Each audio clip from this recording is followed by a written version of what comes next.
Irmãos, abram suas Bíblias em Mateus.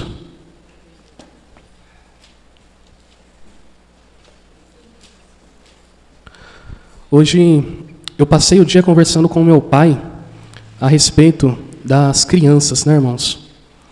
E aí o irmão Denis foi lá em casa, passou lá em casa, foi visitar o irmão Everaldo, a gente parou um pouco para conversar, e o nosso assunto foi as crianças, né? Eu estava aqui na igreja, estava ouvindo a oração do irmão Nelson, o irmão Nelson orou pelas crianças também, orou pelos filhos dele, ele sempre ora, né? Passei o dia conversando com a irmã Janaína e conversando a respeito das crianças também, né? Então eu preparei uma pregação totalmente diferente, né? Mas depois que eu ouvi a oração do irmão Nelson, eu falei, eu vou falar sobre as crianças hoje, né? Então abra suas Bíblias em Mateus, no capítulo 2. Irmãos, o Senhor Jesus Cristo, ao decorrer ali da sua trajetória, por várias vezes, ele se deparou com algumas crianças, né? E ele sempre dava algum conselho relacionado às crianças. Então, os irmãos podem ver que o Senhor Jesus Cristo, quando ele se reunia para pregar a palavra, que ele estava ali junto da multidão, junto com os discípulos, as crianças sempre estavam aos pés dele, né? E os discípulos, por muitas vezes ali, quis afastar as crianças do Senhor Jesus Cristo, né? Porque certamente elas ficavam ali fazendo bagunça, fazendo barulho, e o Senhor Jesus Cristo sempre avisava eles, deixa as crianças perto de mim, né? Deixa as crianças perto de mim, eu quero ter comunhão com as crianças, né? Aqui em Mateus, no capítulo 2, está falando sobre... No capítulo 1 falou sobre o nascimento do Senhor Jesus Cristo, né? E o Senhor Jesus Cristo, desde criança, desde que ele veio para esse mundo, o Senhor Jesus Cristo sofreu perseguição.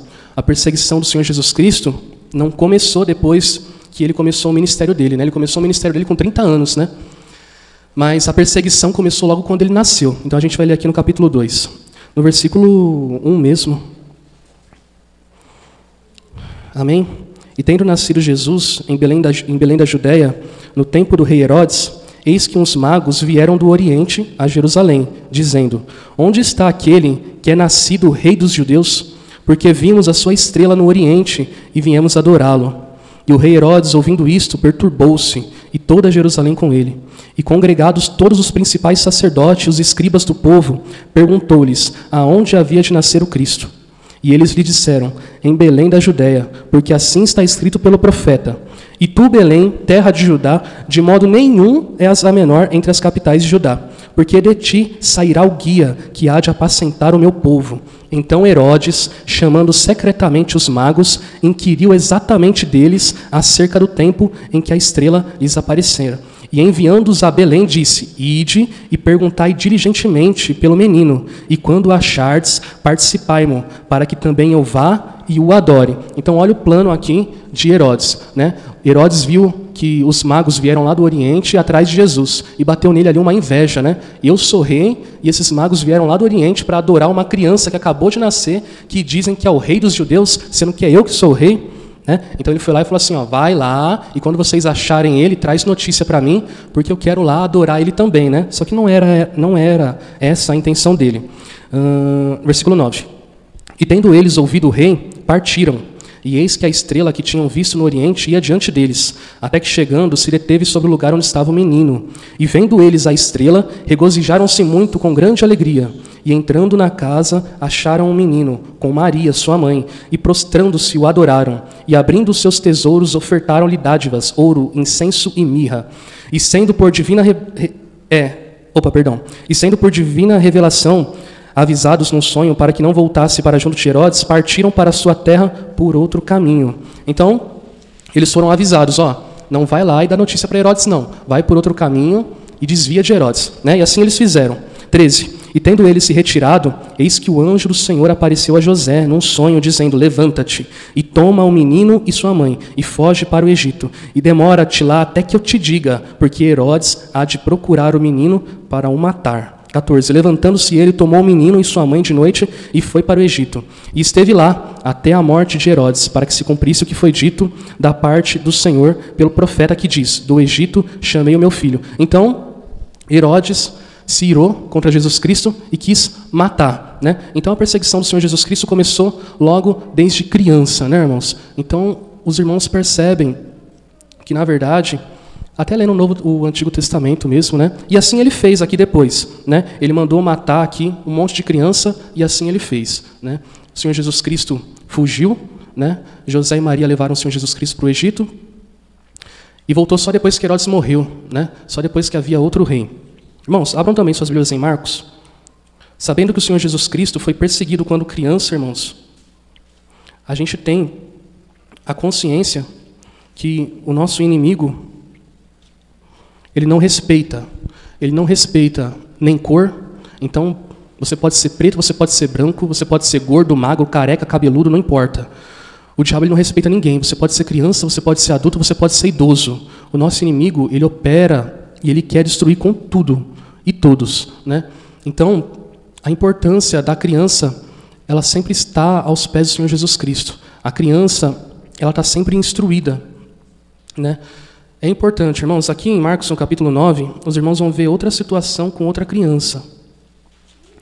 Em Marcos, no capítulo 9, no versículo 14, aqui no cabeçalho fala assim, a cura de um endemoniado. Marcos 9, 14. Amém? E quando se aproximou dos discípulos, viu ao redor deles grande multidão e alguns escribas que disputavam com eles. E logo toda a multidão vendo ficou espantada e correndo para ele os saudaram. E perguntou aos escribas, que é que discutis com eles? E um da multidão respondendo disse, Mestre, trouxe-te-me o meu filho, que tem um espírito mudo. E este, onde quer que o apanhe, despedaça-o, e ele espuma, e range os dentes, e vai definhando. E eu disse aos teus discípulos que o expulsassem, e não puderam. 19. E ele respondendo lhe disse, ó geração incrédula, até quando estarei convosco? Até quando vos sofrereis ainda? Traio aqui. E trouxeram-lhe. E quando ele viu, logo o espírito o agitou com violência, e caindo endemoniado por terra, revolvia-se espumando. E perguntou ao pai dele, quanto tempo há que lhe sucede isto? E ele disse-lhe, desde a infância. E muitas vezes o tem lançado no fogo e na água para o destruir. Mas se tu podes fazer alguma coisa, tem compaixão de nós e ajuda-nos. E Jesus disse-lhe, se tu podes crer, tudo é possível ao que crê. E logo o pai do menino, clamando com lágrimas, disse, eu creio, Senhor, ajuda a minha incredulidade. E Jesus, vendo que a multidão concorria, repreendeu o espírito imundo, dizendo-lhe, espírito mudo e surdo, eu te ordeno, sai dele e não entres mais nele. E ele, clamando e agitando com violência, saiu. E ficou o menino como morto, de tal maneira que muitos diziam que estavam morto. Mas Jesus, tomando pela mão, o ergueu e ele se levantou. E quando entrou em casa, os seus discípulos lhe perguntaram à parte, por que não puderam nos expulsar? E disse-lhe, esta casta não sai com coisa alguma, a não ser oração e jejum. Então, esse menino aqui era um lunático, ele tinha um demônio, um espírito imundo dentro dele, desde pequeno. Isso sucedia com ele desde pequeno. Ele era surdo, ele era mudo, e isso vinha desde a infância. Ele se lançava no fogo, ele tinha uma força absurda, né? Se fosse nos dias de hoje, com certeza a medicina daria um nome para isso, né? Teria algum transtorno, teria, não sei, ele seria um deficiente surdo e mudo que tinha epilepsia ou tinha algum tipo de outro transtorno, né? A medicina, a psicologia daria algum nome para essa criança aqui, que desde criança era endemoniada, né? Então, irmãos, os demônios e os espíritos imundos, eles operam nas crianças, né? Então, não há respeito. Sabendo disso, irmão, e sabendo que as crianças são responsabilidade nossa, pelo menos as crianças que estão no nosso meio, né?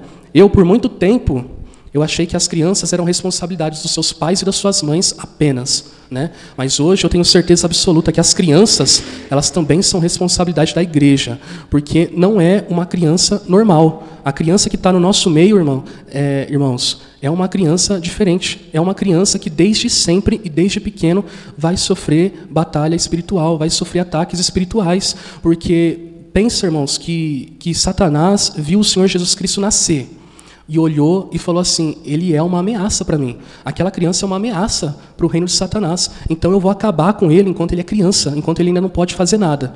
Mas mesmo quando ele é criança, o Senhor Jesus Cristo protegeu ele. E mandou anjos a guiar, a guiar Maria e José, né? Então, irmãos, as crianças, elas necessitam de um cuidado especial de cada um de nós, né? Abram suas Bíblias também em Mateus.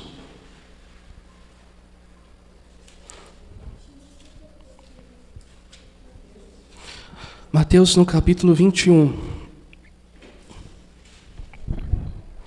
Irmãos, parece que não, mas as crianças, elas incomodam demais os demônios, elas incomodam demais no mundo espiritual. Aqui a gente vai ler uma coisa que incomoda demais. Em Mateus no capítulo 21, no versículo 15, os irmãos conhecem essa passagem aqui, né? Então, essa passagem aqui é a passagem que o Senhor Jesus Cristo purifica o templo, né? Ele expulsa os cambistas, ele tira toda aquela bagunça que estava no templo, né? E aqui no versículo 15, havendo ele feito tudo isso daí, purificado o templo, em Mateus no capítulo 21, no versículo 15, vendo então os principais sacerdotes e os escribas as maravilhas que fazia, e os meninos clamando no templo, Hosana ao filho de Davi, indignaram-se e disseram-lhe: ouves o que estes dizem? E Jesus lhes disse: sim, nunca lestes que pela boca dos meninos e das criancinhas de peito tirastes o perfeito louvor? Então aqui, irmãos, os sacerdotes, eles se indignaram, porque as crianças simplesmente louvavam ao Senhor Jesus Cristo. E o Senhor Jesus Cristo, ele vem dizendo assim: as crianças, da boca delas sai a verdadeira adoração, sai o perfeito louvor. E o Senhor Jesus Cristo, por várias vezes, ele vem dizendo que a gente deve ser que nem criança, né? Por que ele fala que a gente tem que ser que nem criança? Porque a criança, ela representa a pureza, né? Ela representa a santidade, ela representa a simplicidade, né? Então, quando o Senhor Jesus Cristo fala, vocês têm que ser que nem crianças, o reino dos céus é dos pequeninos, né? Ele está dizendo assim, o reino dos céus é dos simples, são daqueles que são puros, são daqueles que são verdadeiros, né? Então, irmãos, eu às vezes estou louvando lá no Jardim Briquet, até mesmo aqui mesmo, eu vejo as crianças também, tem horas que elas se empolgam, né? Então, principalmente nos louvores de bater palma, você vê elas fazendo ressuscitou lá, né? Até engraçadinho, né? É bonitinho. E pra gente pode ser só um momento de alegria ali da criança, mas não é isso. Quando o inimigo vê isso, eles ficam indignados, eles ficam furiosos, né? Porque uma criança apresenta muito risco ao reino dos céus, irmãos. Eu falo isso porque eu já fui uma criança dessa igreja aqui, né? Então eu cresci na igreja. E a comunhão com os irmãos e o cuidado que os irmãos tinham comigo foi essencial para que eu crescesse e permanecesse. Comigo cresceram diversas outras crianças, tinham muitas crianças. E muitos deles não estão aqui hoje, pelo contrário, só da minha época só permaneceu eu e o irmão Leandro, né? Só ficou a gente. Mas tinham muitas e muitas crianças, né? Que hoje já são adultos, já têm a vida formada aí. Mas fato é que a comunhão com os irmãos foi essencial para mim, né? Ver o carinho que os irmãos tinham comigo, o cuidado. A igreja, para mim, quando eu era criança, era um ambiente muito bom, porque eu brincava, eu me divertia, porque a criança não vem para a igreja para ouvir a palavra, irmão. A criança é inocente, a criança não sabe de nada, né? O que entende? Não tem preocupação nenhuma, entendeu? A gente entende, então é nossa responsabilidade, né? Eu podia muito bem, e muitos irmãos podiam muito bem olhar e falar assim: eu não tenho filho, eu não quero responsabilidade por criança, por isso que eu não tive filho. Mas não, eu realmente não tive filho. Mas a minha responsabilidade hoje é com o filho dos irmãos. Os irmãos podem olhar e falar assim: meus filhos eu já criei, já está tudo criado, já está tudo grande, eu não quero mais saber. A minha parte eu já fiz. Não é o que muitos falam? Quando na verdade não é isso. Enquanto tem criança na igreja, enquanto tem criança nascendo e crescendo debaixo da cobertura da igreja e do Senhor Jesus Cristo, a gente é responsável por cuidar, por ensinar, né? Eu creio que verdadeiramente os pais, eles têm um papel fundamental, né? Talvez o papel mais importante, mas a igreja não pode simplesmente pegar e lavar as mãos. Abram em Efésios. Então, irmãos, é importante a gente estar atento a essas crianças e, acima de tudo, ter paciência com elas, né, irmãos? Porque criança dá trabalho, irmãos. Criança dá trabalho. E as crianças de hoje em dia são totalmente diferentes das crianças de antigamente. E as crianças de amanhã vão ser diferentes das crianças de hoje. As crianças mudam, as coisas mudam. A maneira de se criar um filho muda. A minha criação é totalmente diferente da criação dos irmãos que são mais velhos que eu. Eu cresci em outra época, eu cresci em outro tempo. A geração da Selena, do Davi, do Gustavo é totalmente diferente da minha. As coisas mudam, é diferente. Mas tem algo que não muda, tem algo que é estabelecido. Aqui em Efésios, no capítulo 6, no versículo 1, o autor está dizendo aqui e aconselhando tanto os filhos quanto os pais, né? E esse conselho, não importa quanto tempo passe, Não importa quantas gerações passem, esse conselho ele permanece e vai permanecer até o fim dos tempos. No capítulo 6, no versículo 1, diz assim: Vós, filhos, sedes obedientes a vossos pais no Senhor, porque isto é justo.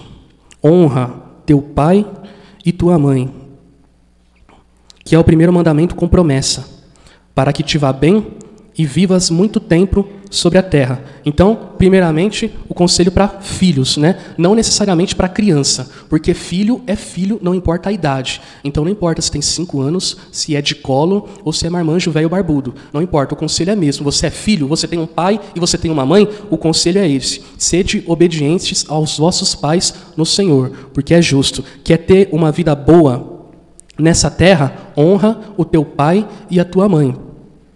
E aqui no versículo 4, ele vai aconselhar os pais, né? E fala assim: E vós, pais, não provoqueis a ira dos vossos filhos, mas criai-os na doutrina e admoestação do Senhor. Eu tenho aqui uma outra tradução que ela fala sobre a mesma coisa e não muda muito, mas ela usa algumas palavras diferentes. Então, eu vou ler aqui na outra tradução para os irmãos terem uma ideia diferente sobre esse texto. Diz assim, ó: Filhos, obedeçam aos seus pais. Essa é a atitude correta que vocês devem ter, porque o Senhor os colocou numa posição de autoridade sobre vocês. Então, primeira coisa, irmãos, os filhos devem obedecer aos pais. Então, os pais têm autoridade sobre as crianças. Não existe isso de um pai mandar e o filho não obedecer, principalmente enquanto é pequeno. Enquanto é pequeno, o pai manda e o filho obedece, porque o pai tem que ter autoridade. O Senhor Jesus Cristo deu autoridade aos pais sobre os filhos. 2, honre seu pai e sua mãe. Este é o primeiro mandamento com promessa, para que tudo corra bem e você tenha uma vida longa sobre a terra. 4, pais, não vivam irritando seus filhos, deixando-os irados e rancorosos.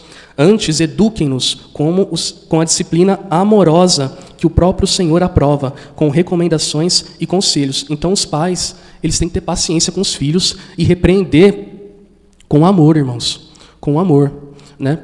Então, irmãos, as crianças, elas nascem e crescem. Eu creio que é a vontade de todo pai.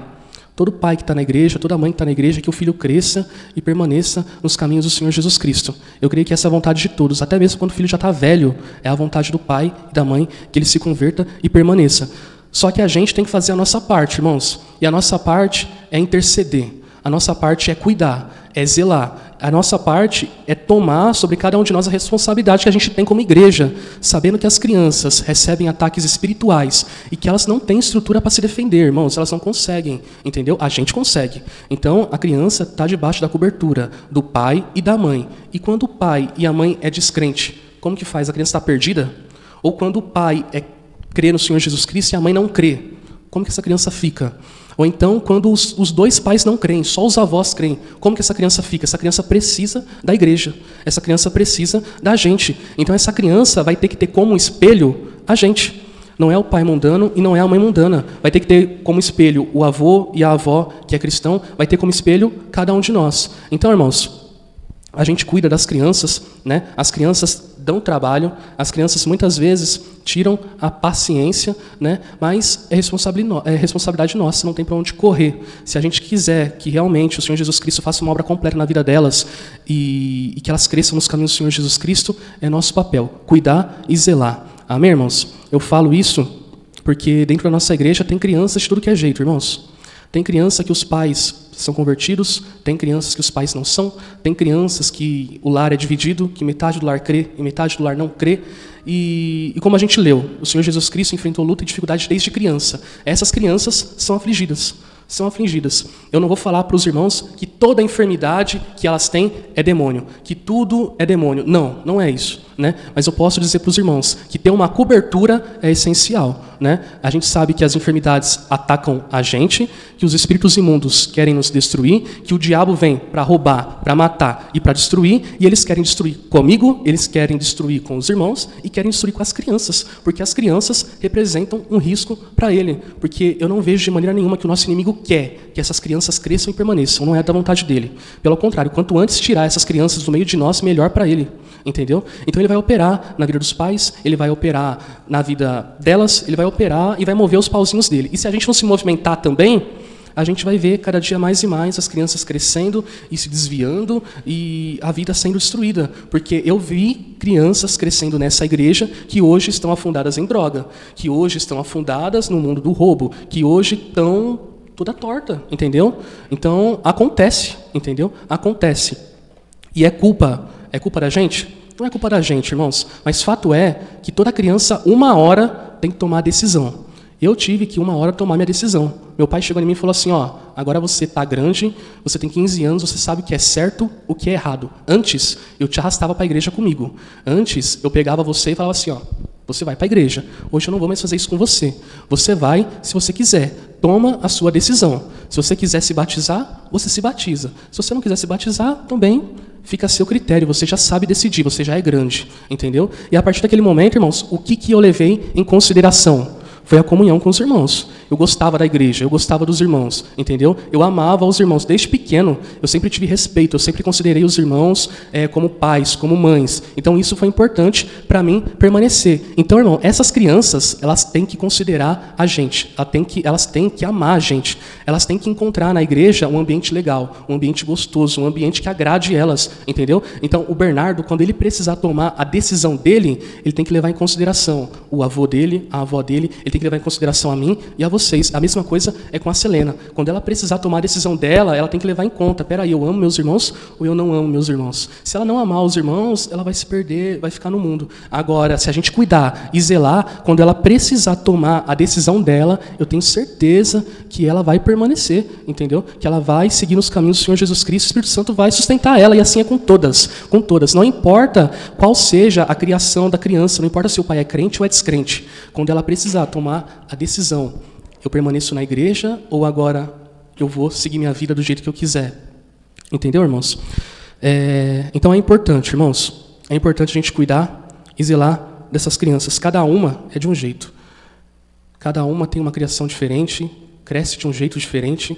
As nossas crianças, não só as nossas, né, mas todas hoje, é uma geração um pouco mais doente, debilitada, cheia de dificuldade, que talvez, eu não vou nem falar que antigamente não tinha, mas que antigamente a gente não se importava muito com isso daí. Porque eu olho para mim como criança mesmo, e eu tenho certeza que se eu fosse criança hoje, eu tinha algum probleminha. Porque eu lembro quando criança, por exemplo, eu era muito ansioso. Eu pegava as golas das minhas camisas, começava a morder, eu só vivia com as golas rasgadas. Então, eu era ansioso. Então, quando eu era criança, eu tinha, com certeza, se eu fosse no psicólogo, ele me diagnosticaria com algum probleminha, né? Eu creio que os irmãos também, né? E até hoje, às vezes eu tenho até vontade de ir só para ver o que ele vai falar de mim, né? Só para fazer uma entrevista lá com ele e falar assim, faz umas perguntas aí, vê se eu tenho algum problema, alguma coisa aí. Com certeza ele ia achar, né? Então, irmãos, as crianças têm tudo isso daí hoje, né? É mais uma dificuldade, mas eu creio, irmãos, que se a gente permanecer fiel ao Senhor Jesus Cristo e se a gente se dedicar a elas, tiver paciência com elas, tiver amor, dedicação, ensinar elas no caminho da verdade, eu creio que o Espírito Santo é poderoso para fazer obra na vida delas. Amém, irmãos? Então vamos orar.